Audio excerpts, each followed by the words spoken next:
Existe uma técnica de meditação que é acreditada por trazer inúmeros benefícios.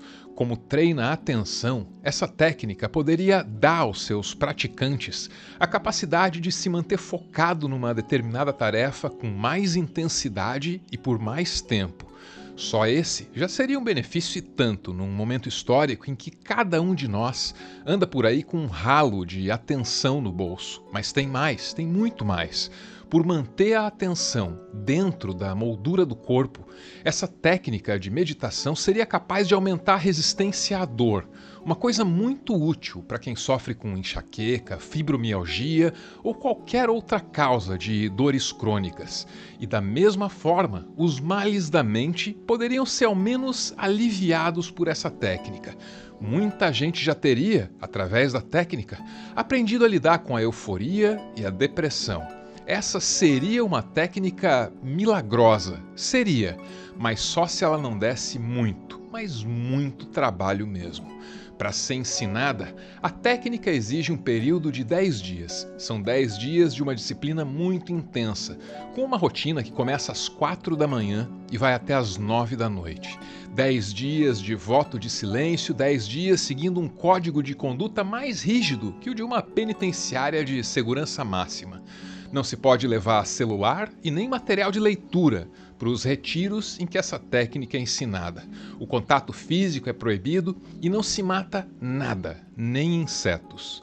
Mesmo que essa técnica de meditação cumpra as suas promessas, ela não poderia ser considerada um milagre, porque ela exige muita disciplina e muita dedicação. Para coletar os benefícios, não basta passar pelos 10 dias de curso, não. É necessário manter a prática diariamente. E como você vai ver nesse vídeo, a prática pode ser muito difícil, muito penosa, muito extenuante. O nome dessa técnica é Vipassana e ela é ensinada em diversos centros de meditação espalhados pelo mundo. Um desses centros é o Dhammasanti, na região serrana do Rio de Janeiro. Para passar 10 dias por lá, ou em qualquer outro centro do Brasil, basta preencher uma ficha de inscrição, disponível na internet. E eles não cobram nada. No último dia do curso, os alunos até podem fazer doações, mas só se quiserem. Num centro de meditação Vipassana, ninguém pede dinheiro a ninguém. Ao final do curso, é preciso ir ativamente ao local indicado e oferecer uma doação, se você quiser fazer assim. E mais, só quem conclui o curso pode doar. Os centros de meditação Vipassana não aceitam doações de quem não pratica meditação Vipassana. Dessa forma, a técnica é sustentada pela técnica e não pelos interesses particulares dos doadores. Surpreendentemente, tudo que é grátis no centro de meditação é bom.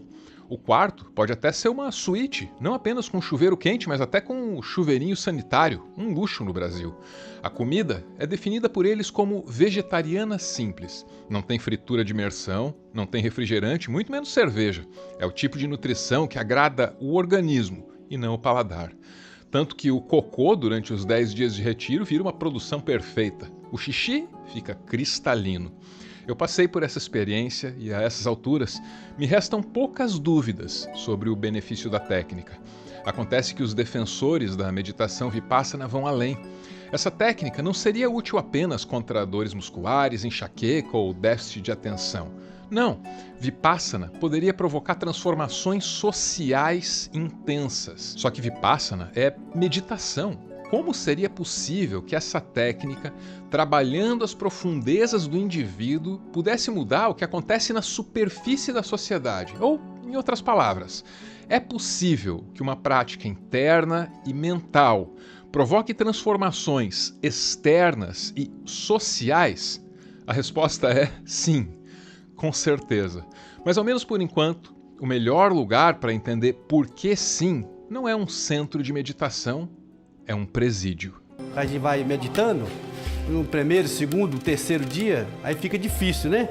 Mas no quarto dia já vai ficando melhor, porque nos começos vai vir coisas muito ruins na sua mente, aí depois vem como vai passando, né? Vai passando aquelas coisas ruins assim, e do nada você vai sentindo melhora, né? Sua mente começa a pensar melhor, né? Os pensamentos ruins vai sumindo. Então a gente só pensa em fazer o bem. Eu sou o Arvro e esse é o meu textão sobre Vipassana.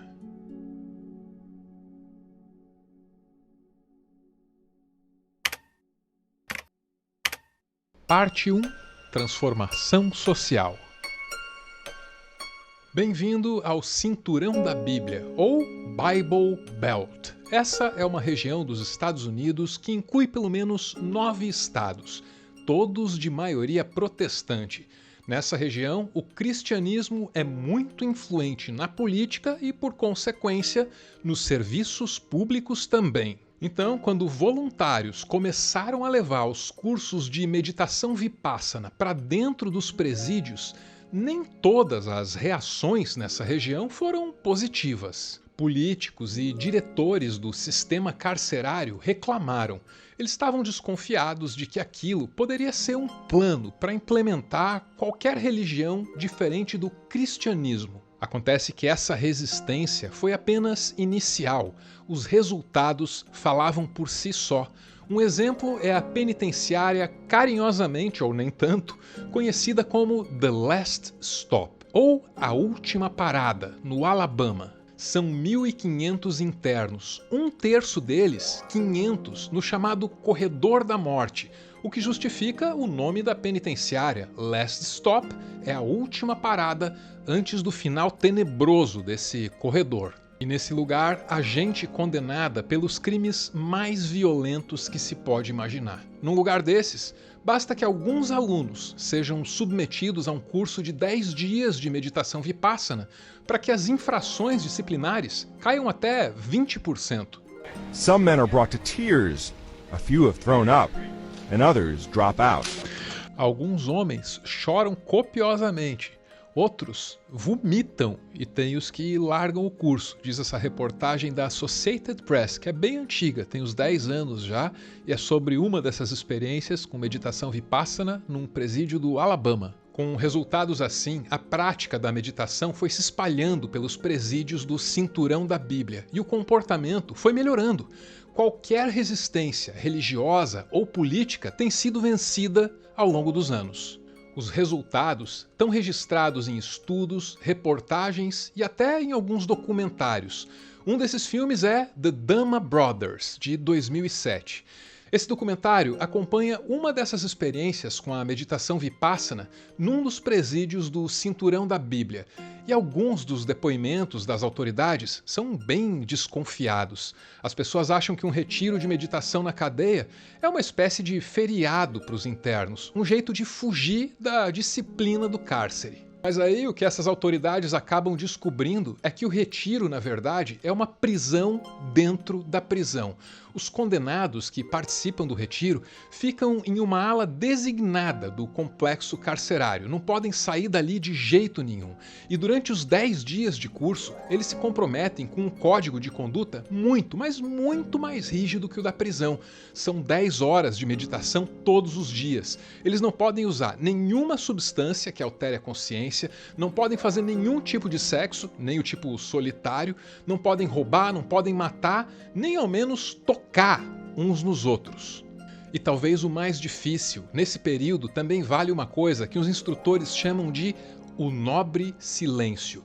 Os alunos do curso de meditação passam 10 dias sem dizer uma só palavra. É um voto de silêncio. Então, no fim, as autoridades e os internos acabam descobrindo que é muito mais difícil do que parece encarar um retiro desses. Só que, de algum jeito, compensa. It was horrible. It was probably the worst experience I've ever been through. I spent 8.5 years on death row and this was harder. Diz ele que foi horrível, foi a pior experiência que ele já teve. Aí ele compara, porque ele passou 8 anos e meio no corredor da morte, quer dizer, condenado, achando que ia morrer, e isso aí foi pior.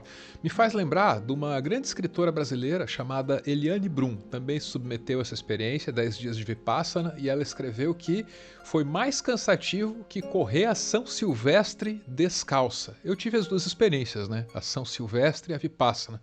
Concordo com ela. All the stuff that's buried down deep, they come up gradually. And most of them are small things and you can deal with them, you recognize them, you look at it and you move on. Diz ele que todas aquelas coisas tenebrosas, enterradas lá no fundo da mente, começam a vir à tona ao longo dos 10 dias de meditação. A maioria dessas coisas não incomoda muito, você vai lidando gradualmente, mas... I've always justified some of my behavior during that crime. And on day 5, I just couldn't get away from myself. I had to actually see it. Diz ele que sempre tentou justificar os comportamentos dele, mesmo os criminosos, mas no quinto dia ele não conseguia mais. Tinha que olhar para o que fez e aceitar. Places like your first child, when he gets old enough to talk and he looks you straight in the eye and he tells you, I love you, Daddy. And you know for the first time he understands what he's saying and he means it. Those kind of places in you. E aí ele diz que no quinto dia, essa experiência acertou ele em lugares que ele nem sabia que tinha mais, como quando o filho dele olhou no olho dele e disse, pai, eu te amo. Aí ele disse que pela primeira vez ele entendeu o que o filho dele quis dizer. And after 16 years being locked up in here, I wasn't sure there were any places like that in me anymore. Depois de 16 anos preso nesse lugar, ele nem sabia que tinha ainda esse tipo de sensibilidade, essa capacidade de entender o amor, né? O homem que dá esse depoimento que você acabou de ver se chama Rick Smith. Ele foi condenado por envolvimento num assalto violento em que a vítima morreu depois de tomar 16 facadas. Nas palavras do próprio Rick, o homem foi quase decapitado. E esse depoimento chamou a atenção de ninguém menos que Oprah Winfrey. Ela convidou a diretora do filme, a doutora em antropologia Jenny Phillips, para uma entrevista. The streets are going to be safe because, again, 97% of these people are going to be out in the streets. Então a diretora do filme, a nossa Jenny, argumenta aí que 97% da população carcerária dos Estados Unidos vai voltar para as ruas um dia. Então é melhor que esse pessoal se comporte de outra maneira quando isso acontecer. Agora vamos ouvir a Oprah. I had an epiphanal moment reading the book. I go, this is going to be the way of the future. A Oprah diz que teve uma epifania lendo o livro da Jenny. Além do documentário, tem um livro também.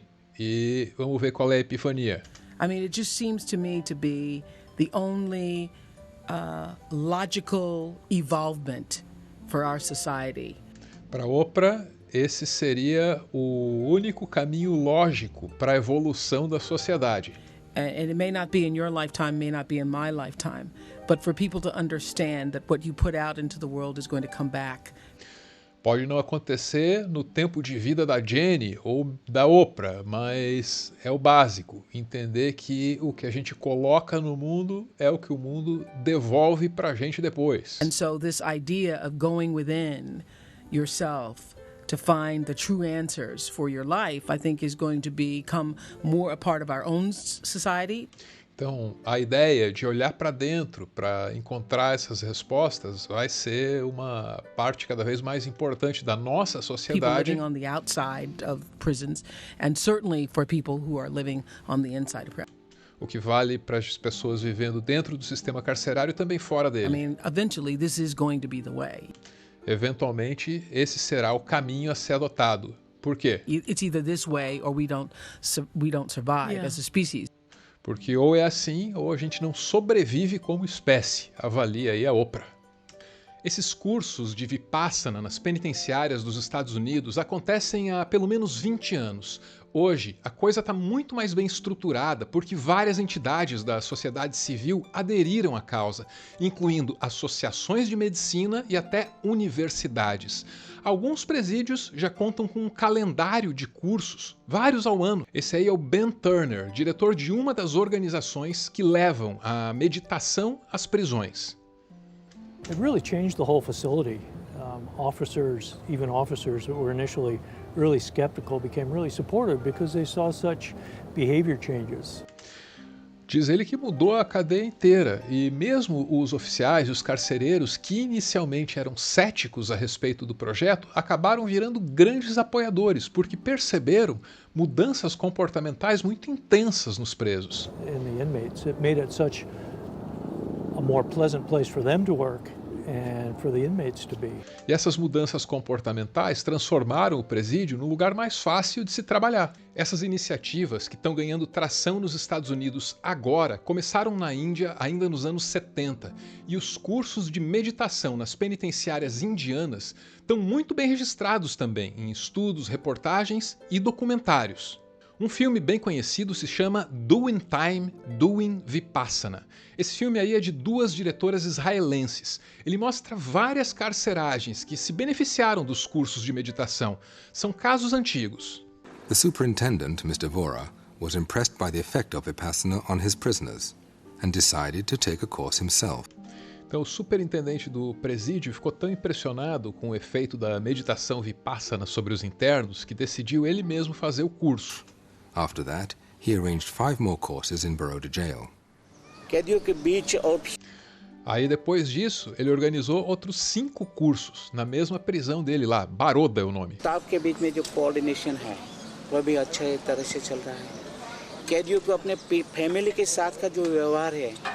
A relação entre os internos e os carcereiros melhorou, a relação entre os internos e as famílias deles melhorou também.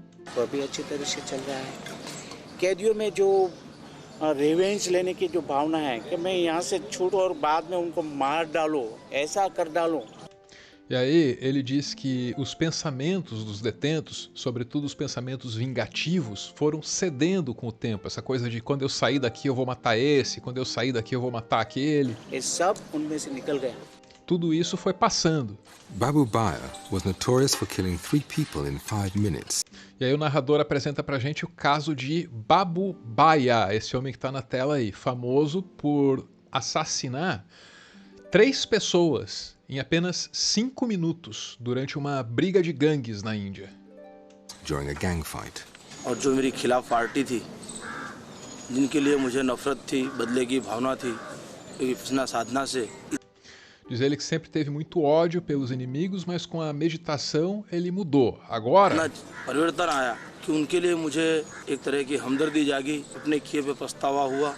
ele sente compaixão pelos inimigos. After taking a course, he contacted the family of his victims, seeking forgiveness. E aí, depois do curso, ele entrou em contato com as famílias das vítimas dele, pedindo perdão. Agora, nada disso vai aliviar a pena aí do Babu Baya. Esse não é o objetivo. Acredite se quiser, experiências desse tipo também já foram realizadas no Brasil, mais recentemente, né? Em 2018, um grupo de detentos passou por um curso de Vipassana em Ribeirão das Neves, Minas Gerais. Esse curso foi registrado num outro documentário, esse chamado de Vipassana, o Caminho da Libertação, dirigido por Daniel Labanca.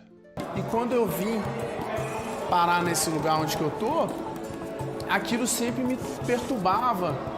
Eu achava que eu tinha que ter uma cobrança em cima daquilo, das coisas que me fizeram mal. E devido eu ter passado pela meditação esses 10 dias, eu fui eliminando muitas dessas coisas que estavam me perturbando, as amarguras, o ódio, o rancor que eu tinha dentro do meu coração. Hoje eu entendi que aquilo ficou para trás. Aquilo são coisas que vão doer muito em mim, primeiro em mim para depois afetar as pessoas. Interessante o depoimento do Rodrigo, né? Ele percebe que sentindo raiva, a primeira vítima dele é ele mesmo, porque a raiva é um sentimento desconfortável e se confunde com o sofrimento em si. Então, quando ele está cheio de raiva, o primeiro que ele faz sofrer é ele mesmo. É muito sábio isso, né? Para vir de uma prisão na região metropolitana de Belo Horizonte. Mas tá aí. Então quem está sendo atingido primeiramente sou eu. Quem está sendo prejudicado disso tudo praticamente sou eu. O Rodrigo, preso em Ribeirão das Neves, Minas Gerais, está reforçando com as palavras dele, claro, a famosa frase de Carl Gustav Jung, o fundador da psicologia analítica. Até você se tornar consciente, o inconsciente irá dirigir a sua vida. E você vai chamar isso de destino. Ou, para voltar para o nosso Rodrigo em Ribeirão das Neves, enquanto o Rodrigo não toma consciência do rancor dentro dele, é esse rancor que está no controle, é esse rancor que toma decisões ruins, que geram sofrimento para os outros e para o próprio Rodrigo, a ponto de jogar o Rodrigo no cárcere. Só a partir do momento em que o Rodrigo toma consciência desse rancor, é que o Rodrigo pode decidir o que fazer com esse sentimento. Ao Carl Gustav Jung, de novo, tudo no inconsciente busca se manifestar no mundo externo. Nossa tarefa é nos tornarmos conscientes do conteúdo que emerge do inconsciente. O único propósito da existência humana é acender uma luz na escuridão do simples ser. A verdade contida nessas palavras é absoluta. Muito antes da psicologia analítica, a frase "conhece a ti mesmo" já estava gravada no templo de Apolo em Delfos. Essa máxima é a relíquia de um tempo em que sabiamente se dava mais valor ao autoconhecimento que à autoestima. Afinal de contas, como pode você ter estima por aquilo que você nem conhece? Sem autoconhecimento é impossível ter uma mente saudável, e sem uma mente saudável, ninguém consegue entender o mundo. Não por acaso, o templo de Luxor, no Egito, expande o conceito visto no templo de Apolo. Lá estava escrito: "Homem, conhece a ti mesmo, e assim conhecerá os deuses." Por deuses, no século XXI, a gente pode compreender as forças que dão movimento e vida ao universo. Não há necessidade de mistificar o que quer que seja. Até porque a técnica que levou Rodrigo de Ribeirão das Neves à mesma conclusão de Jung é uma técnica puramente objetiva. Vipassana é uma prática mental e física também. Uma prática que segue instruções muito rígidas e que deixa muito pouco ou nenhum espaço para o misticismo.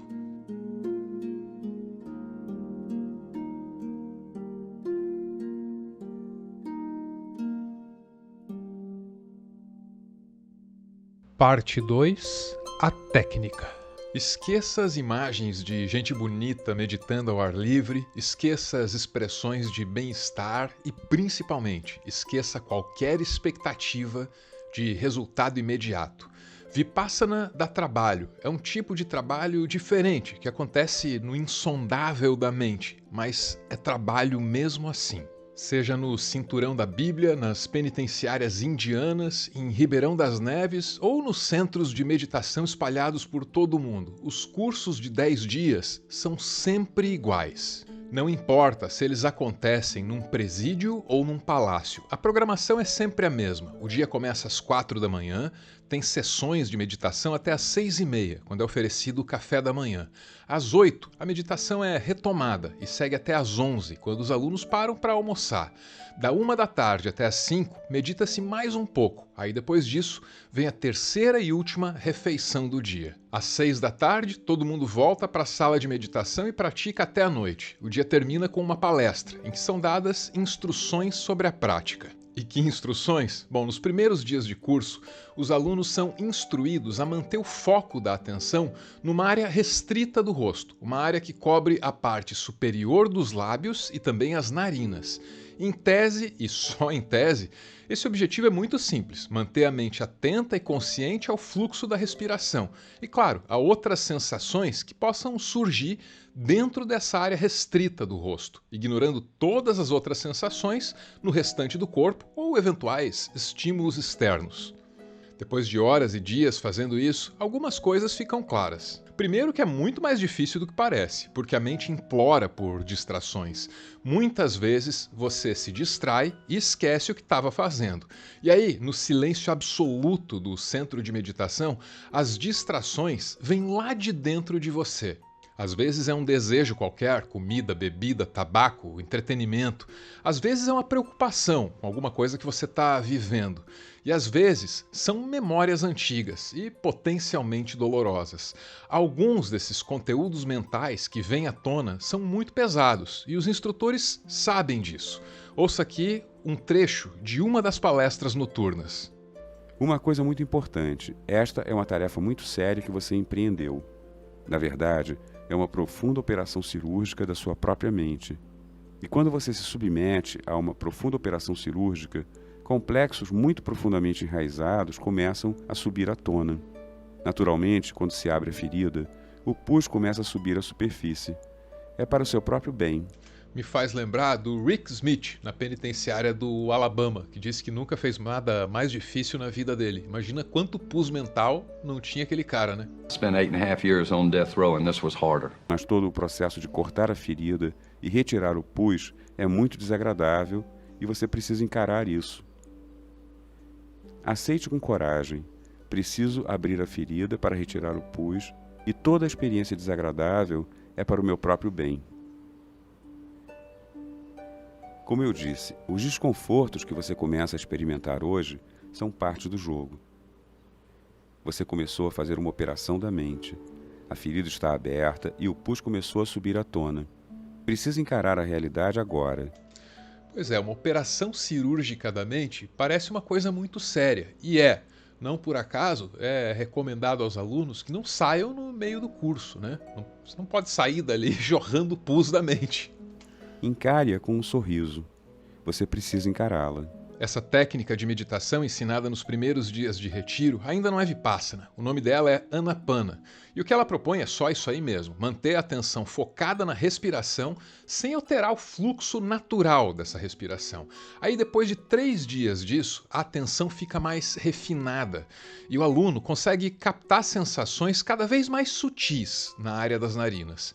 Assim, o aluno vai ficando preparado para finalmente aprender Vipassana.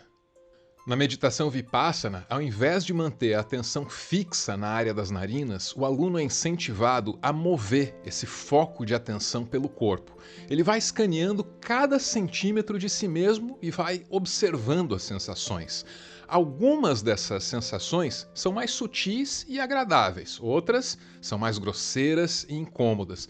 Mas a orientação é sempre a mesma: tratar todas essas sensações com equanimidade, ou seja, qualquer sensação, antes de ser considerada boa ou ruim, deve ser considerada apenas uma sensação, e todas devem ser tratadas da mesma forma. O aluno não deve se concentrar no que é bom e rejeitar aquilo que desagrada. Isso é equanimidade, um princípio muito importante para a meditação Vipassana. E outro ensinamento muito repetido é sobre a impermanência. A ideia de que todas essas sensações percebidas pelo corpo são temporárias. Elas aparecem e desaparecem. Anicca é o termo usado para resumir esse conceito. É fácil entender anicca, ou impermanência, mas mesmo entendendo, você não se livra dos efeitos dela sobre você. Mesmo que você compreenda esse conceito no nível intelectual, você continua colhendo o que considera bom e rejeitando o que considera ruim. A técnica, conhecida como Vipassana, propõe uma compreensão de anicca, ou impermanência, que vai além do intelecto. O padrão habitual da mente é reagir. Cada vez que sente qualquer sensação agradável no corpo, reage com desejo, com apego. Cada vez que sente qualquer sensação desagradável no corpo, reage com aversão, com ódio. Você está se movendo para tomar consciência disso. É muito fácil compreender, no plano do intelecto, que existe uma transformação ocorrendo por toda parte. Tudo é tão impermanente. Todo mundo que nasce morre. Tudo o que é fabricado, mais cedo ou mais tarde, é destruído. Tudo é impermanente. Mas isso é uma compreensão intelectual. Só pode ser experimentado, de fato, dentro da estrutura do corpo. Dentro da estrutura do corpo é muito importante. Ao longo dessa técnica não se evoca esse ou aquele Deus, não se conta com esse ou aquele santo. Todo o necessário para a prática dessa modalidade de meditação está dentro de você. É uma prática integrativa, mente e corpo. É disso que se trata. A lei da natureza predomina por toda parte, dentro, fora. A lei da natureza, que você vê do lado de fora, pode ser aceita, pode ser entendida, só no plano intelectual. Mas a realidade, a lei que você experimenta dentro da estrutura do corpo, precisa ser experimentada. A prática de Vipassana une a mente que observa e o corpo que é observado. É uma coisa mental e ao mesmo tempo sensorial. Mas Vipassana também tem uma base intelectual, uma base teórica. E essa base se assenta em 3 princípios, um triforce de algum tipo: Sila, Samadhi e Panya. Sila é o conceito mais fácil de compreender. É a moralidade que se expressa no código de conduta rígido do curso. A moralidade é importante para que o ambiente não contamine as feridas da mente, que são abertas no período desse curso. Samadhi é a concentração e parece ter algo a ver com o esforço mental correto que é necessário para praticar como se deve. Panya, por sua vez, é sabedoria e é o mais complexo desses 3 conceitos. Panya tem a ver com o discernimento necessário para ver as coisas como elas são e aceitá-las sem reagir. Sila, Samadhi e Panya Bem como os nomes das técnicas de meditação, Anapana e Vipassana, são palavras sem tradução precisa para nenhuma língua corrente. São palavras que guardam em si conceitos muito profundos, muito complexos. Esses são termos que vêm do antigo Pali, um idioma falado na Índia há 2.500 anos. E é isso que nos leva à história de Vipassana. Parte 3. A história.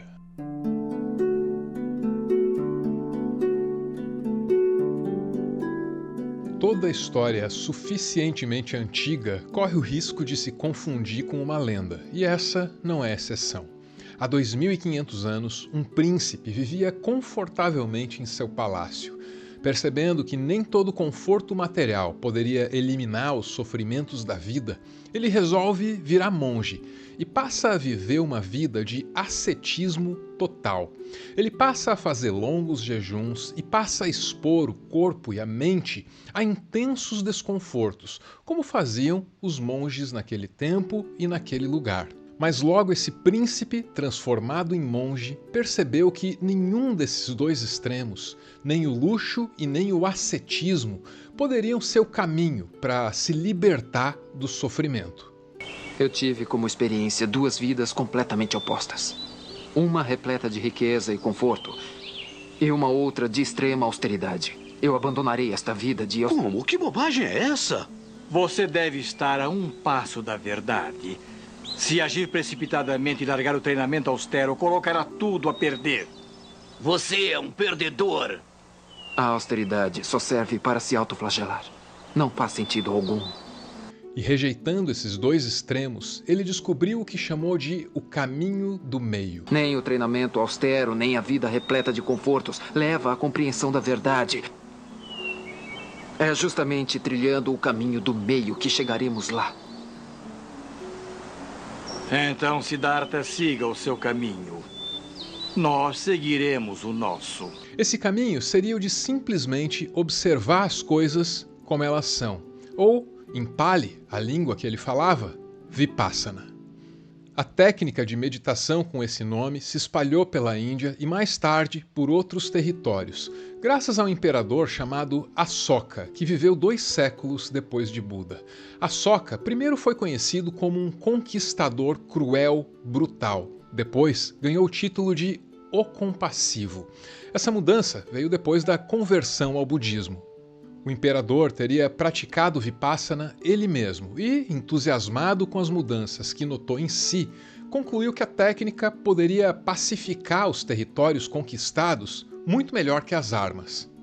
Vipassana teria se espalhado pela Ásia assim. Em muitos lugares, a técnica se misturou com outras práticas ditas espirituais, mas na Birmânia encontrou uma linhagem de professores que se estendeu dos dias de Asoka até o século XX, quando um funcionário público do alto escalão do governo da Birmânia, chamado Bakin, ficou famoso por usar a técnica, por usar os cursos de meditação para reduzir a corrupção no governo em que ele trabalhava.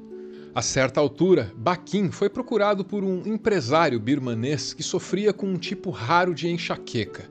Esse empresário se chamava Goenka e tinha ouvido que Vipassana poderia livrá-lo da dor.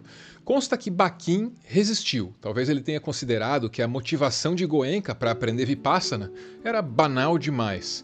Seja como for, Goenka foi aceito como aluno, não apenas se livrou da enxaqueca, como se tornou professor. Ele também ensinou Vipassana em presídios, e para isso precisou morar dentro deles.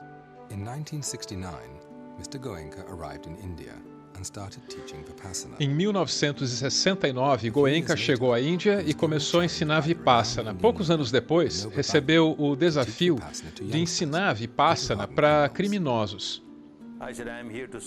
Aí diz o Goenka, eu vim para servir, se você conseguir organizar as coisas, eu ensino Vipassana não só para os estudantes nas escolas, onde foi tudo muito bem sucedido, mas também para os prisioneiros. Mas o governo disse que na prisão seria um pouco difícil.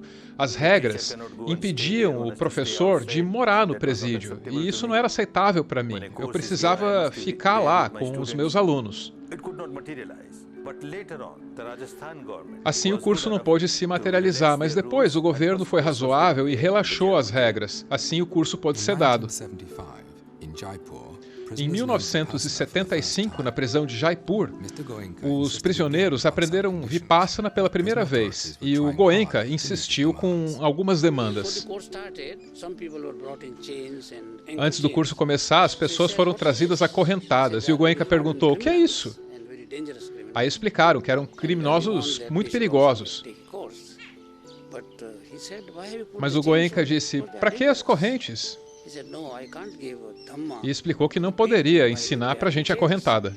Até hoje, as palestras que os alunos de Vipassana ouvem durante a noite contêm as palavras de Goenka. As gravações foram feitas em 1982 e continuam sendo usadas mesmo depois da morte de Goenka em 2013. Foi a partir dele e dos alunos dele que Vipassana chegou ao Ocidente. Alguns desses alunos são cristãos, outros muçulmanos, há hindus e, claro, budistas. Todos praticam Vipassana e todos se beneficiam da técnica. Faz sentido que seja assim. Cristãos, muçulmanos, hindus e budistas tiram os mesmos benefícios do hábito de escovar os dentes, porque todos têm dente. Nada mais óbvio que cristãos, muçulmanos, hindus e budistas se beneficiem de uma técnica de meditação que faz pela mente o que a escova faz pelo dente. Como um grande difusor da meditação Vipassana, Goenka sempre insistiu na natureza não religiosa e não sectária dessa técnica. Levou esse discurso até para a ONU. Se me considero hindu, cristão ou muçulmano, não faz diferença. Um ser humano é um ser humano e a mente humana é a mente humana. A conversão deve ser de uma mente impura para uma mente pura.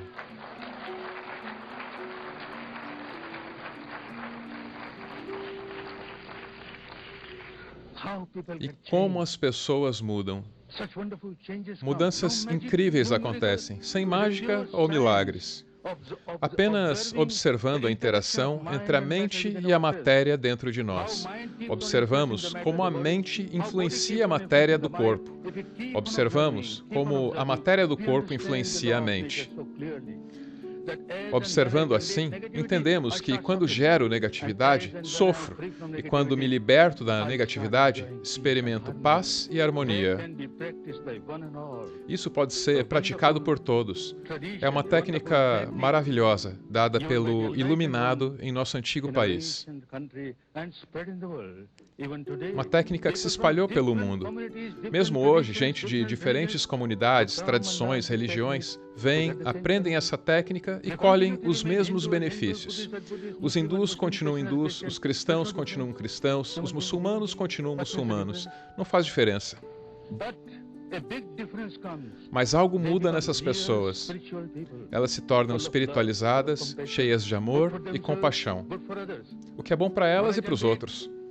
Quando eu gero paz na minha mente, essa paz permeia todo o ambiente ao meu redor.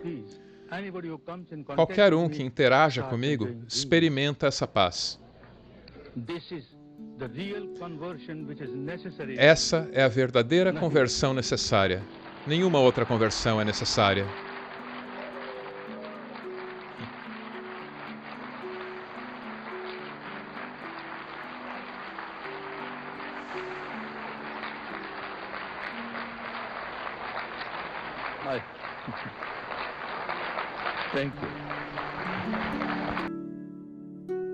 Muito obrigado por ver esse vídeo até o final, ou quase. Eu tenho um adendo.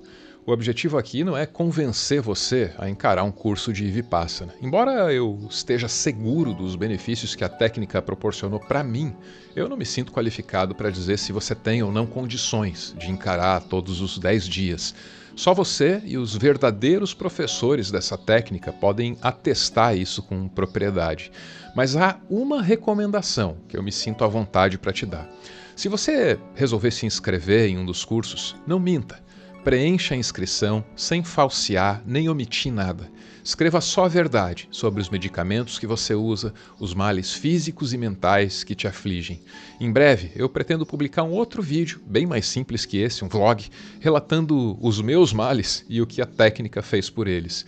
E eu espero colocar no meu relato a mesma coragem e a mesma honestidade que você deve colocar na sua ficha de inscrição. O link do site está na descrição desse vídeo, assim como os links das músicas usadas aqui. São trilhas de videogame, executadas na harpa por Harpsichord, artista que é dona de um dos canais mais sublimes dessa plataforma. Agora sim, muito obrigado por ver esse vídeo até o final. Esse deu trabalho, mas valeu!